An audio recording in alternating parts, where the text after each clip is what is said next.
Hello everybody and welcome back to World of Warships Legends. My name is Spartan Elite 43 and tonight we are taking our very first look at the Tier 5 Russian cruiser, the Budyonny. So, without further ado, let's get into the commander. We are using Nikolai Kuznetsov.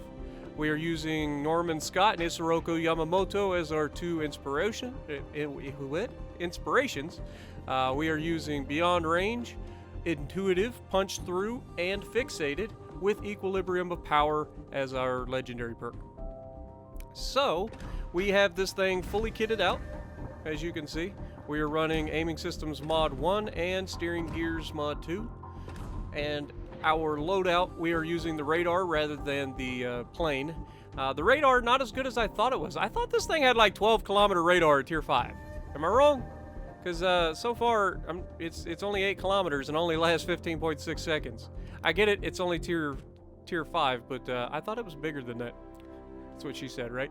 Anyway, we are running the community contributor flag and camo. For stats, we have 30,800 hit points. We have 152 millimeter main batteries, 9 of them in a standard configuration, 3x3 turrets.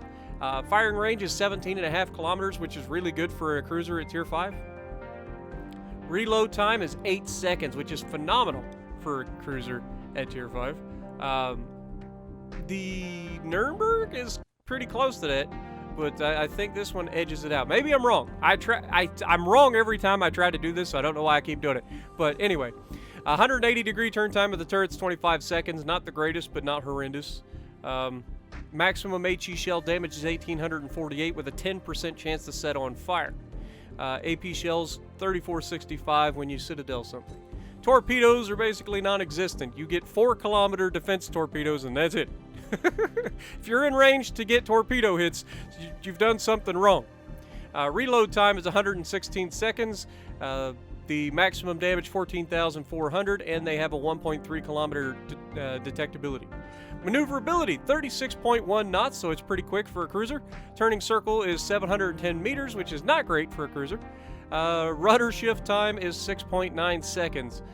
You can get this further if you want, probably. I'm not one to build the old shifty builds. It's not my thing.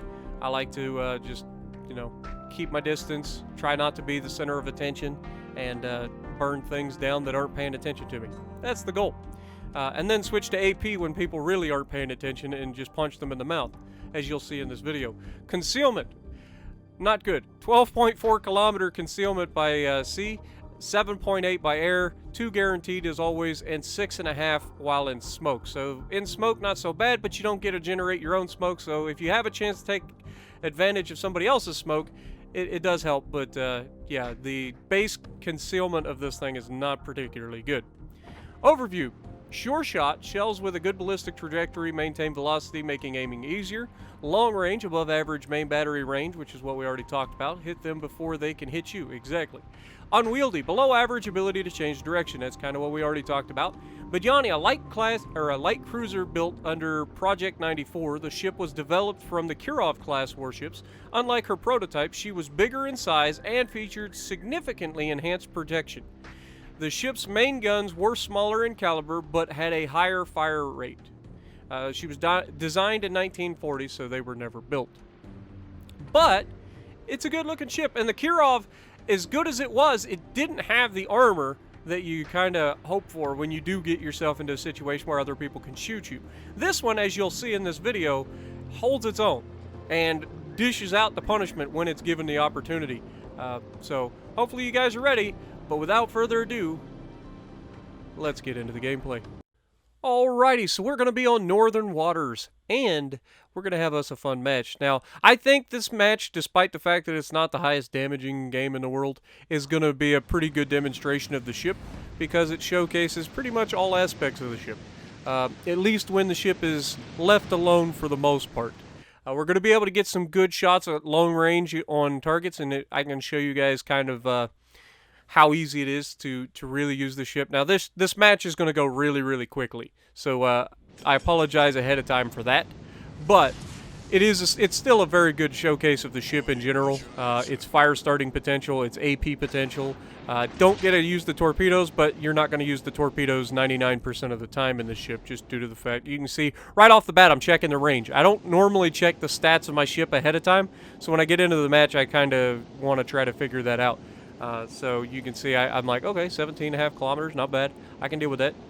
And right off the bat we're going to push over towards the right. Now, of course, in true my team special, like, everybody on the right side is going to just run away from their flank, except the destroyer, who's doing his job. He's going to go up, he's going to try to win his side, and we're going to try to escort him. Now, I know that my twist and track, or intuitive, whatever you want to call it, is showing that there's somebody going towards mid. It's most likely a destroyer. We take a shot at the Normandy here, long range shot, so we give him a lot more lead than normal, and we nail it first shot, man. Look at this. Little late on the back of him, but we do set a fire right off the bat. 8 hits at 17 kilometers, man. 8 hits. That's insane. That's accurate. That's ridiculously accurate. We get 9 hits that time. 2 of them shattered, but still 9 hits in that shot. That's crazy. But Leander goes ahead and shows himself, so we're going to go ahead and try to get our armor piercing ready, see if we can't punch him. Now, I'm not going to lie, this shot's pretty bad. I was expecting him to slow down to stay in his smoke. Isn't exactly what happens. He's just going to power through his smoke and get redetected here in a moment. And unfortunately, he's turning away from us. Now, I'm going to make the turn instead of going all the way to the outside, since I'm seeing everybody on the enemy team kind of pushing across the nose of our ship towards the other side of the map. I'm assuming that there's probably nobody on the right side. It turns out there is one person over there, but for the most part, when you see everybody leaving a flank, generally speaking, you can get a pretty good feel for how this match is going to go. So we're going to cut in early and start getting a little bit closer. Now, you've got to be careful when you get closer in these light cruisers, because look at all the battleships out there. We've got a tier 6 battleship in the Nagato out there. All of these battleships have every right in their mind to absolutely delete us. Luckily, like I said, for the most part, they're just going to not shoot me. I don't know why. Maybe they're just, for once, not like seeing that I'm Spartan, so they're like, it's just a cruiser. It's a Russian cruiser. It's no big deal. But Russian cruiser is one of the best fire starters in the game, and as we close the distance, we're going to be able to use some armor piercing and showcase what that can do as well. But yeah, you don't want to just sleep on a Russian cruiser, man. If you get a chance to knock out a Russian cruiser, you better take it, because you don't know when you're going to get another chance. Especially at tier 6 and 7, these things can sit so far out, and you can see right there we take a pretty good hit from the battleship. We see the torps coming from the Leander, and we're running our radar right now. The radar, like I said, not the greatest in the world. We're actually getting shot with HE from the Normandy out there. I think it was Normandy, whatever the French battleship was. But you can see I kind of screwed this shot up. I'm getting shot from my right side. I check it. It is actually a Pensacola. And so we're going to keep pushing up on the Leander. We're angling as best we can against the Leander. He's got really good armor piercing, so we've got to be careful. But you can see he's much flatter broadside to us than we are to him. So we're going to get a lot more damage per salvo on him than he is on us. But you can see I'm overpinning all day on him. It's difficult to get good citadels on light cruisers. And I say that as I get my first citadel. But you can see as he starts to turn away, that's when he gets more damage, because that's angled armor. But then I ricochet 6 rounds off the side of him and get ready to switch back to AP or HE in case we can use it. But the AP finishes him off. And now we're going back to HE. We've got a Mutsubi deciding he wants to jump in the party, and you can see I'm like, I don't know why I checked my torpedoes. I know they're horrendous. Russian cruisers don't get torpedoes that have any range. So I knew that they wouldn't, but you never know. You might as well check, right? Nagato is heading away from us, so that's a good thing. We go ahead and shoot a shell at him. It's AP. I know that's not preferable, but watch what we can do to this Mutsu. Mutsu does not have armor. A lot of people don't know this, but the Mutsu does not have armor. And watch how much we can chunk him. Now, not all of that is ours, but we hit him for about 4,000 right there. So that was pretty good. We did shatter 4 rounds. We bounced 5 rounds, but we got 3 good penetrations. And that's with 152 millimeter armor piercing, 3,700 again on him. You can shred these guys and citadel them with cruisers. And a lot of people just don't understand that. Another 3,000 damage, close enough to it.